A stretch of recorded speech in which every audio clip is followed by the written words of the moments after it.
Messieurs les directeurs généraux et nationaux, Monsieur le directeur du Centre de formation des techniciens des pêches et de l'aquaculture, Mesdames, Messieurs les acteurs de la pêche, Mesdames et Messieurs, chers diplômés du CNFTPA, chers parents et récipiendaires, c'est pour moi un grand plaisir de présider cette cérémonie de remise de diplôme des agents, des techniciens du Centre national de formation des techniciens des pêches et de l'aquaculture en qualité de parrain de la promotion 2020. Vous comprendrez un peu mes hésitations en écoutant le directeur Samuel Faye, qui a été à mes côtés dans d'autres sphères, mais brièvement, ce qui m'a permis de remarquer le jeune cadre dynamique et pétri de valeurs.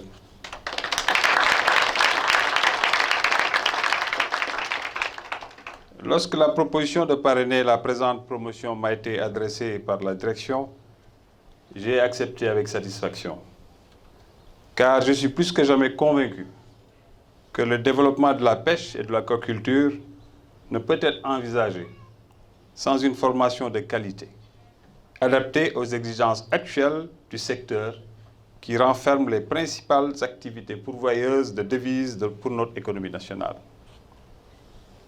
Former des ressources humaines capables de porter les chantiers actuels et à venir du secteur constitue donc pour mon département une priorité et un choix stratégique judicieux permettant de renforcer davantage notre action dans la promotion d'une véritable économie bleue. Mesdames et Messieurs, le choix de la thématique « L'économie bleue au Sénégal » est très pertinent et actuel. En effet, en cohérence avec les orientations du chef de l'État, l'économie bleue est au cœur des préoccupations et de l'action de mon département. L'intérêt que l'État accorde à la problématique de l'économie bleue s'apprécie au quotidien par l'organisation institutionnelle qui encadre les différentes interventions des services publics et privés, ainsi que la contribution de la société civile dans la construction de l'avènement d'un usage durable des mers et des océans. Dans sa fonction nourricière, la mer, poumon et source de nourriture et de subsistance de l'humanité, a été pendant longtemps soumise à une exploitation agressive par méconnaissance de son fonctionnement et de sa résilience. Dès lors, l'homme a considéré ce milieu vital comme étant un espace de liberté, donc ouvert à tous les usages, avant de se rendre compte de l'impératif d'encadrer son action pour en assurer la durabilité.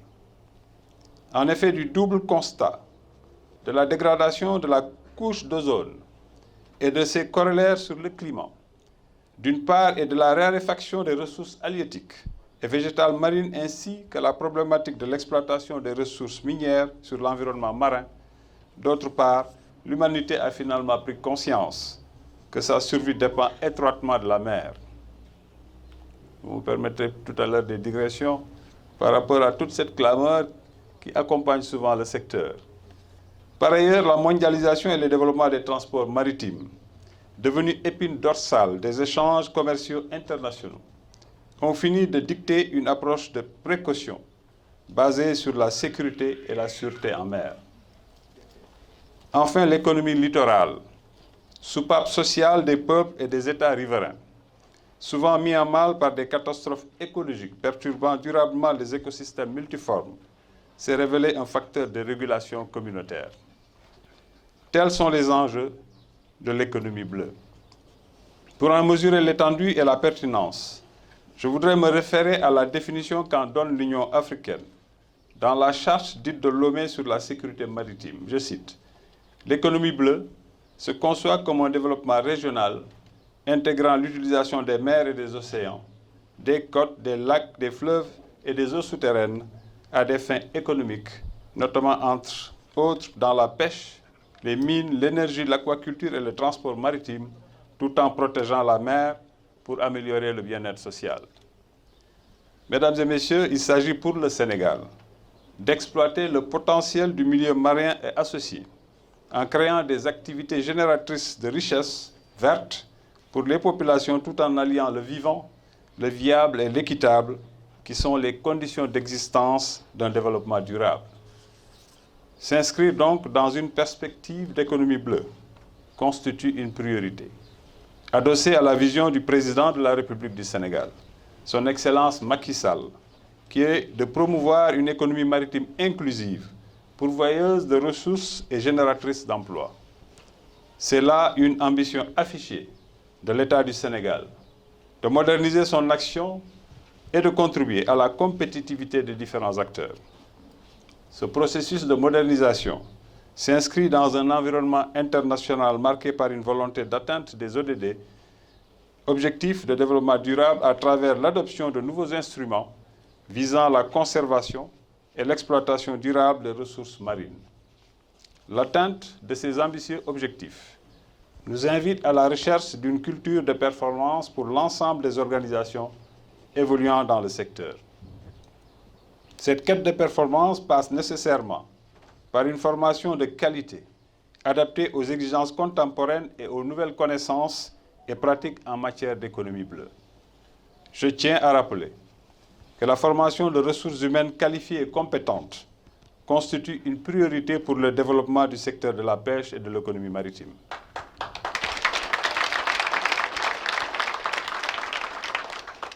Le professeur Badji, dans son discours inaugural, a rappelé avec brio les enjeux d'une économie bleue durable pour un pays comme le Sénégal, disposant d'atouts indéniables. Il n'a pas manqué à ce titre de rappeler les multiples actions initiées par le gouvernement du Sénégal pour l'instauration d'une économie de la pêche et de l'aquaculture durable, répondant aux besoins des différentes couches sociales. Mesdames et messieurs, chers invités, face aux défis du changement climatique, à la pollution des océans et au phénomène mondial de raréfaction des ressources halieutiques et végétales marines, ainsi que la problématique de l'exploitation de ressources minières et gazières, comme je viens de le rappeler, il est plus que jamais nécessaire de réinventer notre rapport à la mer pour la préserver et la protéger. Chers diplômés, c'est à des défis nationaux, régionaux et mondiaux que vous êtes appelés à répondre dans vos futures vies professionnelles, tout en faisant preuve de souplesse pour vous adapter aux circonstances changeantes de la vie des peuples et des nations. On vous donne aujourd'hui un parrain qui a totalement changé d'univers professionnel. Et donc forcément, il fallait de l'adaptation et sur beaucoup d'actions, quasiment réinventer les choses, donc être dans l'ingénierie. Le monde du travail vous tend la main. Le directeur du CNFTPA a rappelé dans son propos certains réflexes professionnels à développer. Je vous inviterai en ma qualité de parrain à vous armer de persévérance et à développer continuellement votre employabilité en alliant le triptyque savoir, savoir-faire et savoir-être.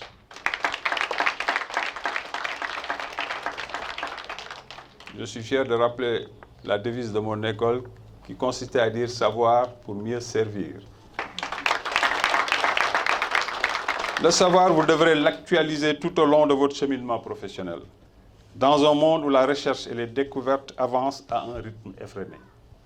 Le savoir-faire, il faudra l'enrichir par les meilleures pratiques professionnelles et l'améliorer continuellement pour tendre vers une culture de performance.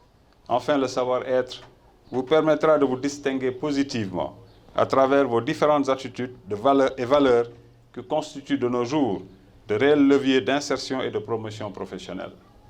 Sachez, chers diplômés, que la vie professionnelle a ses exigences.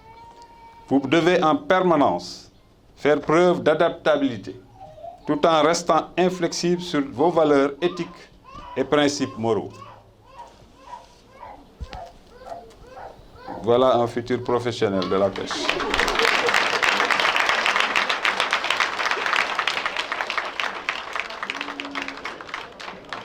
Il ne faut pas dès à présent lui faire sentir la difficulté du secteur. Tels sont, chers récipiendaires, quelques conseils d'un parrain à l'endroit des sortants de la promotion à qui je souhaite une belle réussite et une remarquable insertion professionnelle. Cette insertion des jeunes est de nos jours un grand défi permanent et soyez convaincus que notre département ne ménagera aucun effort pour soutenir les chantiers de modernisation des écoles du secteur et accompagner les différentes initiatives visant à promouvoir l'auto-emploi et l'entrepreneuriat.